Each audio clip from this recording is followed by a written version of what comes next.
if I have to pay for AI and I have to pay for employees at the same time, that employee has to have a value over the AI. Body language typically expresses your intake, it expresses your attitude, it expresses your confidence or your nervousness, as the case may be. The Vedika program tries to bring in other subjects, other ways of looking at the world. The most critical thing about business communication is revealing your intent, right? So at the end of the day, what managers and management really looks for are two things. Number one, are you authentic? And number two, how powerfully have you articulated your thought? Is it clear? Is it concise? Is it compelling? Your ability to keep looking people in the eye, your ability to stand straight, your ability not to play with your hands, your hair, fidget, right? Also shows a certain amount of confidence. And never speak too fast.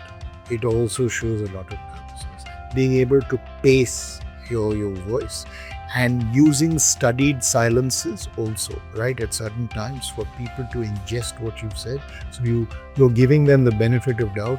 These are all signs of confidence. Some of the things that they can do to become effective in a group setting, let's take a group setting, right, more than an interview, is really to use other spaces to perfect this. For instance, there's the classroom. For instance, that there could be even something as humdrum as a party, a social setting where you're forced to engage with other people, right?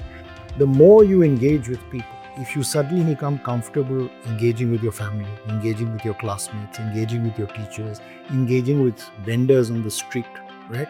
After a while, the lines begin to blur between those you know personally and those who are relative strangers. The moment those lines begin to blur, that nervousness is gone. This entire program is very interesting. The Vedika program tries to bring in other subjects, other ways of looking at the world. It actually could prepare their scholars in a much more meaningful way than a traditional MBA. As I look at Vedika, what I see and what I should see, frankly, in any school is energy, is passion, right? Is commitment.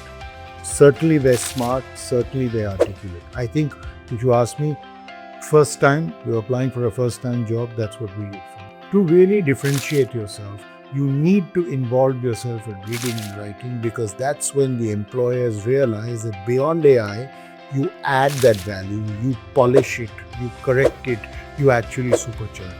Forcing yourself to read, whether it's the newspapers, whether it's something on your phone, something that makes you think, something that forces you to try and analyze by yourself. We don't have to analyze with others. And then writing, constantly writing, whether it's on WhatsApp, whether it's an email, whether it's just notes on a pad, right? So that you learn to understand, what is the power of this medium. I think these are super critical skill sets that will really help to differentiate people in the age of AI.